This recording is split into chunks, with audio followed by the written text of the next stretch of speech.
it's Tresa. Welcome back. If you're new here, welcome. Welcome to my kitchen.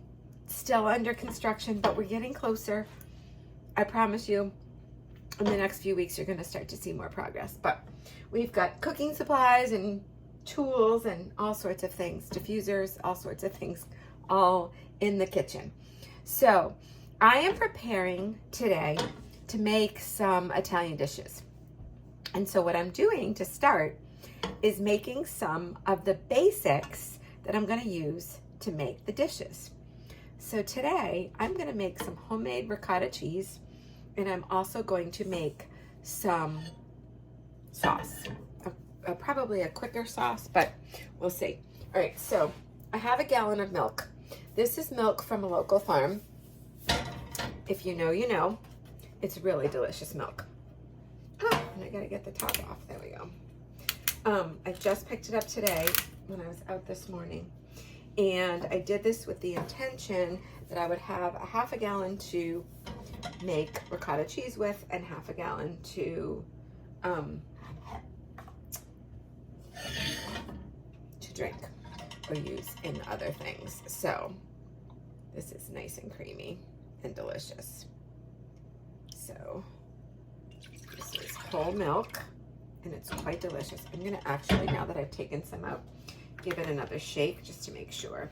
Sometimes the cream and the milk kind of separate a little bit, and I want the whole milk all mixed up together. So that's 2 cups. I'm gonna do 8 cups, which is half a gallon of milk. Homemade ricotta, that's how I grew up calling it. That was 2, 4, 6. Yeah, we're almost there.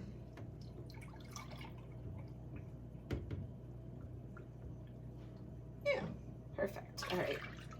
So all you do is you take, so I'm doing half a gallon instead of, you could do a whole, but I'm going to do half because it's, and I'm going to add a tablespoon of, I have coarse sea salt that I'm using. Kosher salt actually is what most of the recipes call for. And I'm going to put it on this burner back here. So let me tip this a little bit so you can see me and this at the same time. And I'm going to put it on low heat. So I've got the milk and the salt in there. And the only other ingredient you need is some lemon juice. So what I'm going to do is I'm going to bring this to a boil. I've got this on low heat because this stove tends to run a little bit hot. I'm going to let this start to boil. And while that starts to boil, and I'll check it, you know, once in a while, but I really just want to let that come to a boil. And while that is heating up, I have another pot over here, and I'm just going to do one small. This is a jar of diced tomatoes. I prefer crushed usually, so I'm going to crush them up. And I will show you how I'm going to do that in a minute.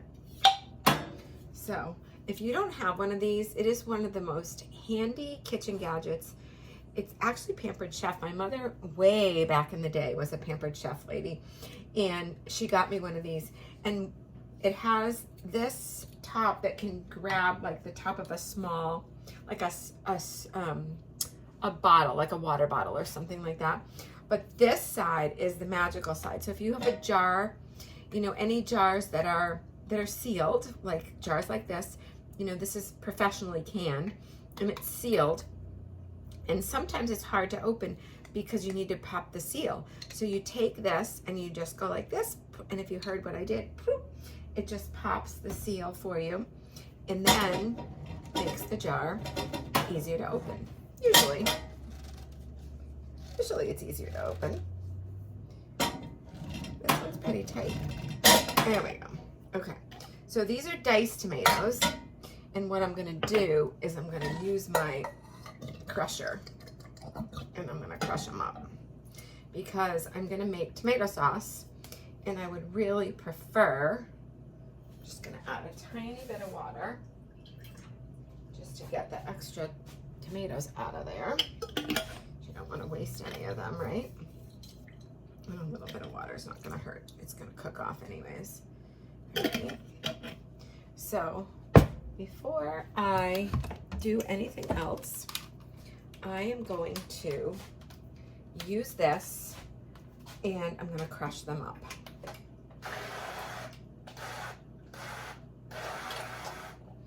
You could also put them in a food processor if you want to do that. There we go. So now I have crushed tomatoes, and I'm going to add some ingredients to them, and I'm just going to let that cook down so that so it's out of the way. All right, so I'm going to turn them on so they start to get hot. I'm just going to check my milk, make sure everything's fine here. It's starting to get warm, but it's not boiling yet. The magic happens when it starts to boil, so I'll show you that. All right, so the first thing I'm gonna do is I'm gonna put in a pinch of baking soda. It's gonna fizz up a little bit, and that's okay. I like to do a little bit of baking soda. It definitely helps to cut the acidity. If you have anybody in your family that has like the acid in the tomatoes bothers people sometimes or repeats in them a little bit, and so that definitely makes a difference. Okay, so then I'm going to add a little salt. I like to use pink salt, and I am going to add some white pepper. I like white pepper as opposed to black pepper personally. I am going to add some oregano. What I like to do with dried herbs is put them in my hand, and I'm generous on the oregano because I love oregano, and crush them up. You're gonna get a little bit more flavor out of them. I'm also going to add some basil. I mean, if you have like an Italian seasoning mix that you like to use, you could use that.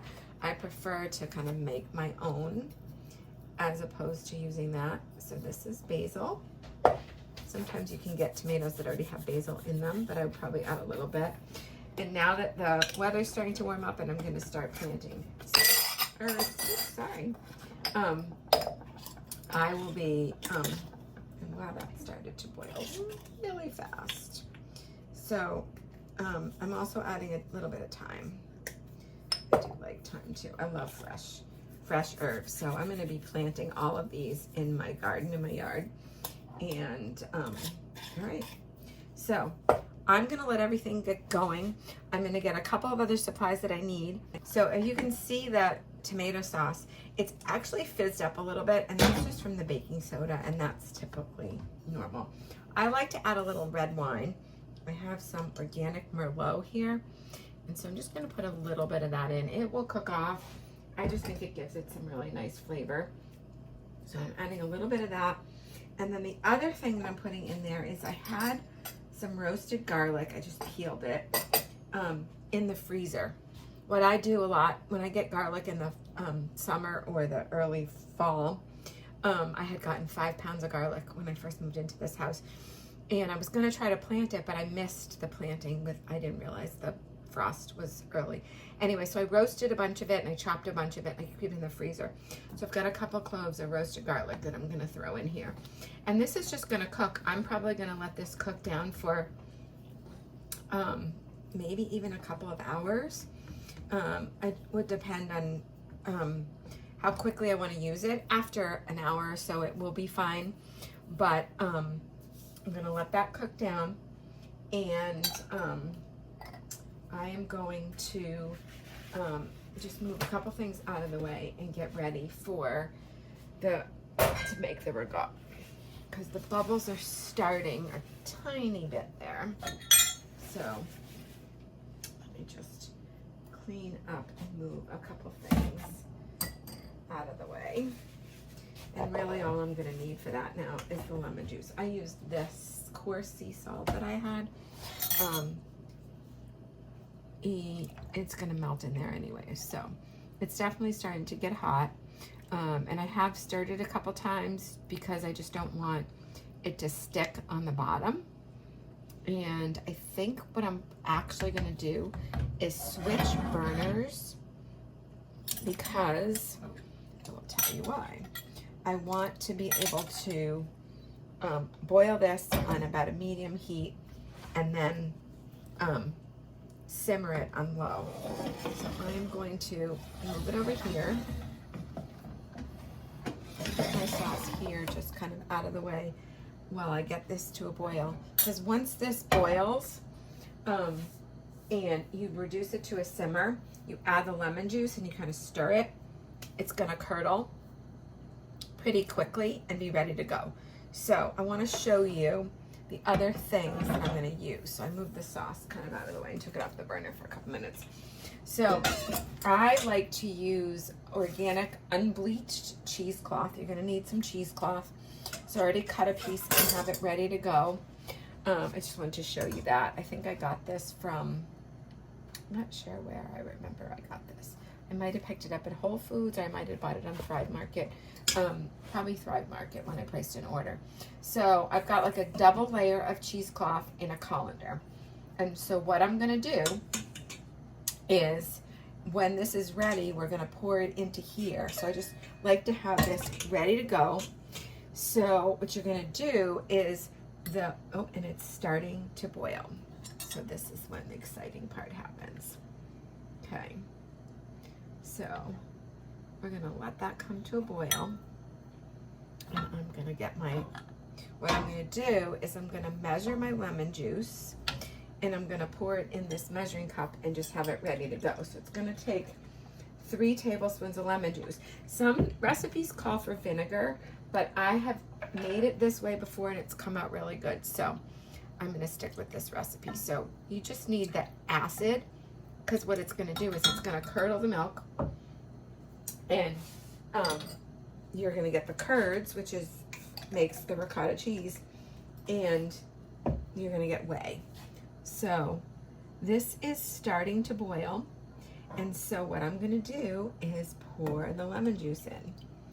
And I don't know if you can see it on this burner as well, but I am going to just stir that in, and I'm gonna bring it down to a simmer.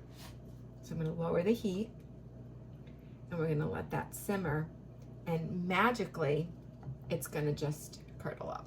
So let me see if I can bring you a little closer, and I will show you. It's already starting to separate.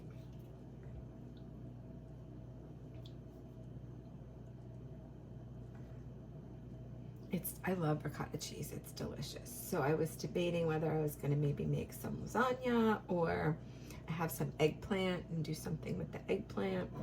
So I'm gonna figure out what I'm gonna do, and then I'll share those recipes with you too. But I wanted to show you the start and the basics of kind of what I do first, because I love making as much as I can from scratch. Organic ricotta cheese is very expensive if you can find it at the store, and it isn't always easy to find. And there are some local farms that I found that do have it, but it's pretty expensive. So if you can get the local milk, you could use a carton of I always try to do dairy organic, because it's one of the things that's really recommended, that organic is better. You just don't know what the cows are eating and what the crops are sprayed with. There's a really good chance that the crops that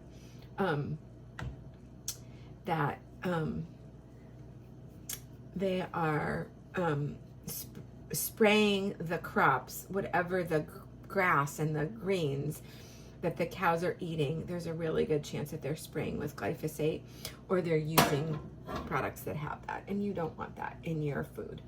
I read an excellent book recently called Toxic Legacy, and it's all about glyphosate and how horrific it is, and just how awful it is for so many things. Like there's the woman that wrote it, the doctor,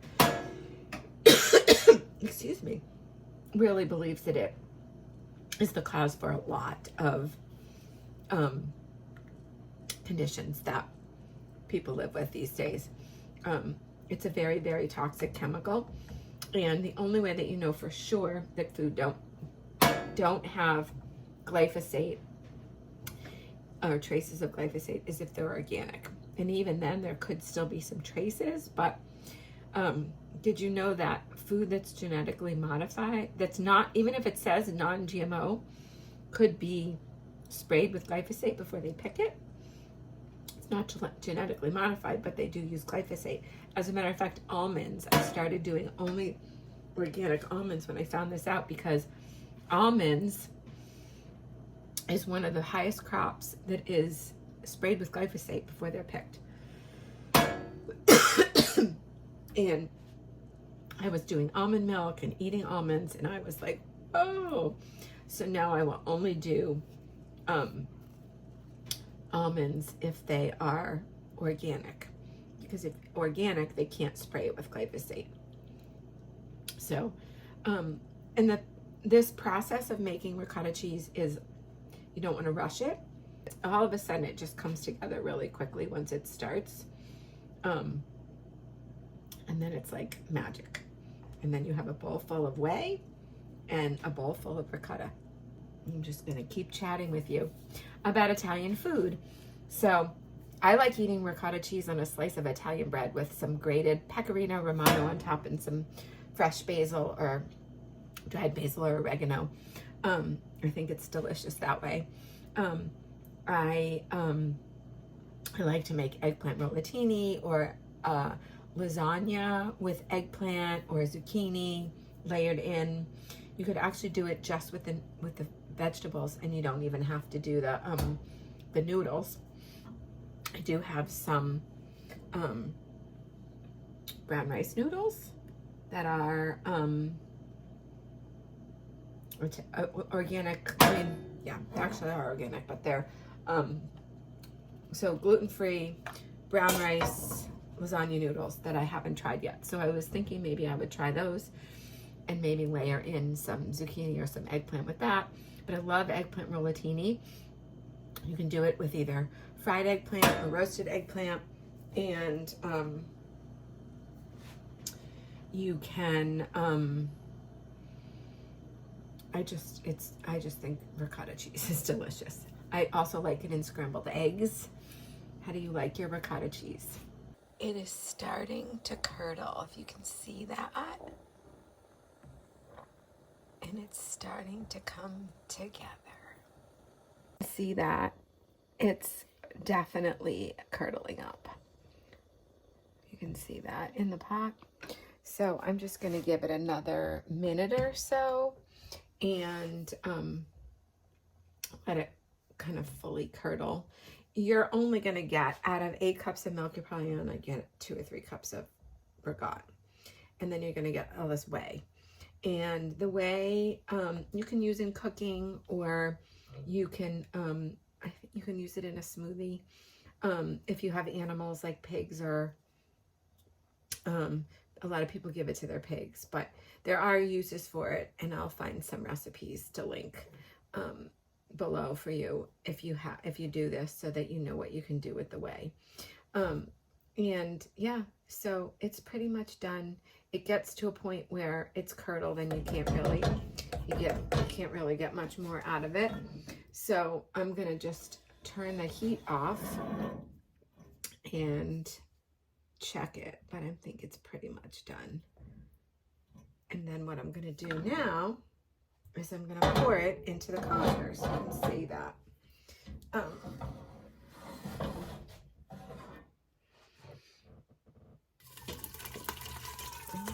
gonna pour slowly.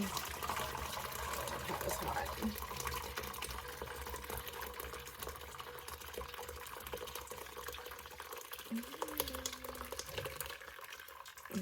I'm just gonna take whatever, and so you're just gonna let it drain here, and all that whey is gonna drip out, and then you're gonna have your ricotta left. And then what I'll do is I'll switch it to a different bowl, and I'll keep it in the colander in case any more drains out. I'll put that whey into ricotta makes really good pancakes too. I've never had like lemon ricotta pancakes. They're delicious. So there you can see the ricotta cheese. And so a good amount of whey. There's probably 5 or 6 cups of whey in the bottom of this. And like I said, I'm going to switch this to a different bowl. Keep the colander right in the bowl. Throw a cover over it. Stick it in the refrigerator and let it stay in there till it gets nice and cold and all of the rest of the liquid drips out. And I'm going to get my sauce back on this burner over here so that can finish cooking. And I will come back in another video and show you what I do with these delicious ingredients that I made from scratch. Healthy can be simple. And when you start with fresh ingredients and you make it yourself, it's affordable too. If you start to price all this stuff at the store and you're buying jars of sauce already made, which have a lot of sugar in them and a lot of other spices that you may not want to put in there, and you're buying all this already processed stuff, you don't know what's in it, and it starts to add up in cost. So this way, it's more affordable, it's better for you, and it's more delicious. Healthy can be simple and delicious. God bless you. Thanks for being here. Hit the subscribe button and come back and watch some more videos. I wanted to show you the ricotta cheese. It's a day later, and it's been sitting in the fridge. I left it in the cheesecloth to drain for probably about 6 hours. And then before I went to bed last night, I just put it into this bowl and just let it sit. And it is really delicious. And I'm going to use it in some recipes, which I'll be sharing with you soon. So happy cheese making.